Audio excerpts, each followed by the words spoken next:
பிள்ளைகளை குறித்து எனக்கு பாரம். எப்படி பிள்ளைகளை குடும்பத்தை நடத்துறவங்களை பாரம். எனக்கு குழப்பிக்கொண்டே எந்த நேரம் பையச்சோம்னது போல நாங்கள் அவில நிரம்பப்பட்டு கண்ணீர் பசலை நிரம்பப்பட்டு கத்தரை நான் விசகித்தார். என் பிள்ளைகளுக்காக கத்தர் பேசின காரியங்கள் அனைத்தையும் நான் கேட்டேன். கத்தர் நன்மையா செய்து முடிப்பாரு நான் விசுவாசிக்கிறேன்.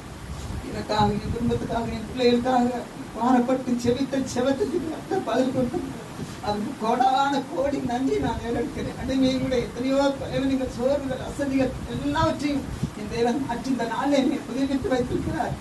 நான் சின்ன சின்ன வீட்டுகளுக்கு ஜெபம் பண்ண நாங்கள் கடந்து போவோம். அதுக்காக நான் அதுக்காக நான் ஜெபிக்க கடந்து போவதற்கு கத்தர் பலன் தருவார் நான் விசுவாசிக்கிறேன். எனக்காக, என் பிள்ளைகளுக்காக, என் குடும்பத்துக்காக நீ அநேகரும் ஜெபிக்கணும். அந்த சிறிய சாட்சியை கூறி கத்தர் தாமே இந்த சாட்சி ஆசீர்வதிப்பார். அம்மாவுக்கு போமா இந்த அம்மாவுக்கு புதிதான ஆவியை கொடுத்திருக்கிறார். எத்தனையோ பாடு உபத்திரவத்தோடு வந்திருக்கிறாங்க. இன்னைக்கு ஆண்டவர் புதிய அபிஷேகத்தை கொடுத்து அந்த கட்டுக்கள்ல இருந்து கவலைகள் இருந்து விடுதலை கொடுத்து அம்மா ஆசீர்வதிக்கிறார். அல்லேலூயா.